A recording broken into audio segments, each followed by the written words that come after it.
우리는 살아가면서 수많은 조언을 듣습니다. 자기계발서, 성공학 강해, 심리학 영상, 명언들. 하지만 정작 삶의 가장 깊은 질문들 앞에서는 그 어떤 팁이나 요령도 힘을 잃습니다.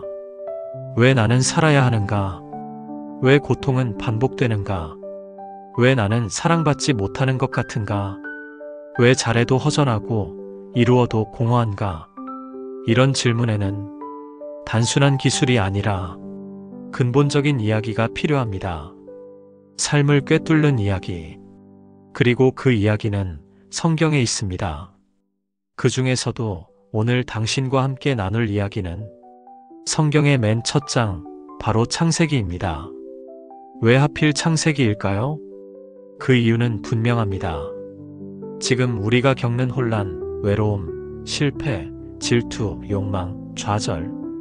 그 모든 것이 이미 그 안에 등장하고 있기 때문입니다. 그리고 그 안에 담긴 고대의 지혜가 지금 우리를 살리는 방향을 가리키고 있기 때문입니다. 오늘 영상에서는 성경 전체의 시작이자 앞으로 펼쳐질 위대한 여정의 출발점이 되는 구약의 핵심 5가지 이야기를 함께 살펴봅니다. 바로 천지창조, 아담과 하와, 카인과 아벨, 노아의 방주, 바벨탑. 이 5 이야기를 통해 성경이 말하는 인생의 본질, 그리고 진짜 성공과 행복의 방향을 찾아가 보겠습니다. 이 영상을 끝까지 시청하신다면 당신은 단지 성경 이야기를 아는 것을 넘어 당신 삶을 바라보는 시선 자체가 변화되는 경험을 하게 될 것입니다. 첫 번째 이야기, 천지창조. 혼돈 속에서도 뜻이 있다. 태초에 하나님이 천지를 창조하시니라. 창세기 1장의 시작입니다. 그 다음 구절은 이렇게 말하죠. 땅은 혼돈하고 공허하며 흑암이 깊음 위에 있었다. 즉, 세상의 시작은 완전하지 않았습니다. 모든 것은 어지럽고 텅 비고 어두웠습니다. 지금 우리의 마음처럼요. 하지만 그 어둠 위에 하나님의 영이 움직이셨고 말씀이 선포됩니다. 빛이 있으라. 그리고 빛이 있었습니다. 이 장면은 단지 과거의 우주적 사건이 아닙니다. 지금 이 순간 혼돈 속에 있는 당신에게 주는 선언입니다. 혼돈은 절망의 징후가 아니라 새로운 창조의 재료입니다. 우리가 절망 앞에 섰을 때 가장 먼저 해야 할 것은 빛이 있으라는 선언처럼 작은 방향 하나를 정하는 것입니다. 그리고 그때부터 세상은 다시 만들어집니다. 두 번째 이야기, 아담과 하와 자유에는 책임이 따른다. 에덴 동산. 모든 것이 허락된 낙원. 단 하나만 제외하고요. 선악을 알게 하는 나무의 열매는 먹지 말라. 왜 하나님은 이 금지를 두셨을까요? 그것은 자유의 본질을 알려주기 위해서입니다. 자유란 모든 것을 허용하는 것이 아니라 경계를 자각하고 그 안에서 책임있게 행동하는 것입니다. 하지만 뱀은 하와를 유혹합니다. 그걸 먹으면 내 눈이 밝아지고 하나님처럼 될 수 있어. 그 말은 지금도 우리 마음을 흔듭니다. 지금보다 더 높아져야 해. 남보다 앞서야 해. 더 가져야 해. 그리고 하와는 먹습니다. 아담도 먹습니다. 그 순간 부끄러움이 찾아오고 그들은 숨습니다. 이 이야기는 지금 우리의 수많은 선택과 실수를 설명해 줍니다. 그리고 인간의 존엄한 자유가 책임을 떠날 때 얼마나 쉽게 부서지는지도 보여줍니다.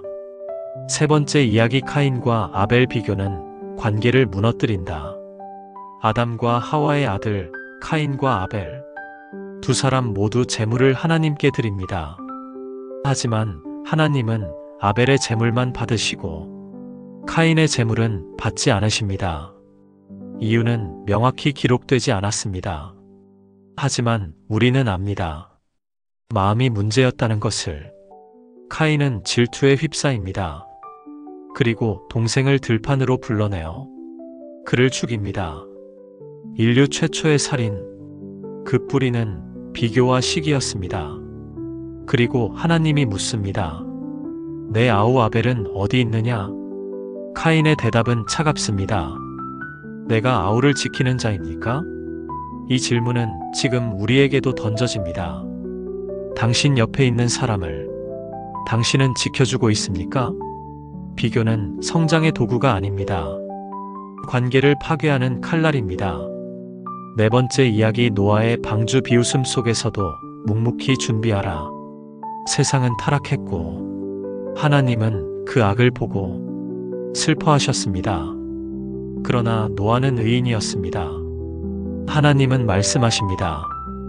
큰 비가 올 것이다. 방주를 지어라. 당시 사람들은 비를 본 적이 없습니다.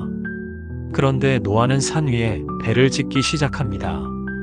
사람들은 웃고 조롱합니다. 이 바보 미쳤군.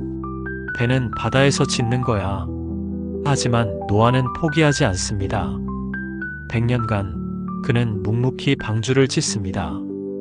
그리고 마침내 홍수가 닥쳤을 때 그의 믿음은 생명을 지켰습니다. 믿음은 결과가 보일 때 발휘되는 것이 아닙니다. 아무것도 보이지 않을 때 조용히 행동하는 것이 진짜 믿음입니다. 다섯 번째 이야기, 바벨탑 높이보다 깊이가 중요하다. 한때 모든 인류는 같은 언어를 사용했습니다. 사람들은 말합니다. 탑을 쌓아 하늘에 닿게 하자. 우리 이름을 알리자. 그러나 그 중심에는 하나님에 대한 경외가 없습니다. 오직 자기 이름, 자기 명예, 자기 안전만이 존재합니다. 하나님은 그들의 언어를 흩으시고 탑은 무너집니다. 이것은 신의 질투가 아닙니다. 인간의 교만에 대한 경고입니다. 높이만을 추구하는 삶은 기초가 약해집니다. 결국 무너집니다. 우리는 지금 높은 탑을 짓고 있나요? 아니면 깊은 뿌리를 내리고 있나요? 창세기의 이야기들은 결코 완벽한 사람들의 이야기가 아닙니다. 넘어진 사람들, 실수한 사람들, 유혹에 넘어간 사람들, 교만했던 사람들의 이야기입니다. 하지만 놀랍게도 하나님은 그들로부터 역사를 시작하십니다. 아담은 부끄러움을 배웠고 카인은 떠났지만 살아남았고 노아는 조롱을 견디며 생명을 구했고 탑을 무너뜨린 사람들은 새로운 민족이 되었습니다. 실패는 끝이 아닙니다. 하나님은 실패의 자리에서 다시 길을 여시는 분입니다. 오늘 당신이 무너진 곳이 있다면 그것은 당신 인생의 새로운 창조가 시작될 자리일 수 있습니다. 다음 영상에서는 믿음의 조상 아브라함, 하나님의 약속을 받는 이삭, 끝없는 투쟁 속에서 기도하는 야곱, 꿈과 배신 속에서도 용서를 선택한 요셉의 이야기까지 한 편 한 편 풀어가려 합니다. 그들의 이야기를 따라가다 보면 당신도 어느 순간 하나님의 이야기 안에 자신의 자리를 발견하게 될 것입니다. 다음 영상에서 다시 만나요. 지금 우리는 함께 걷고 있습니다.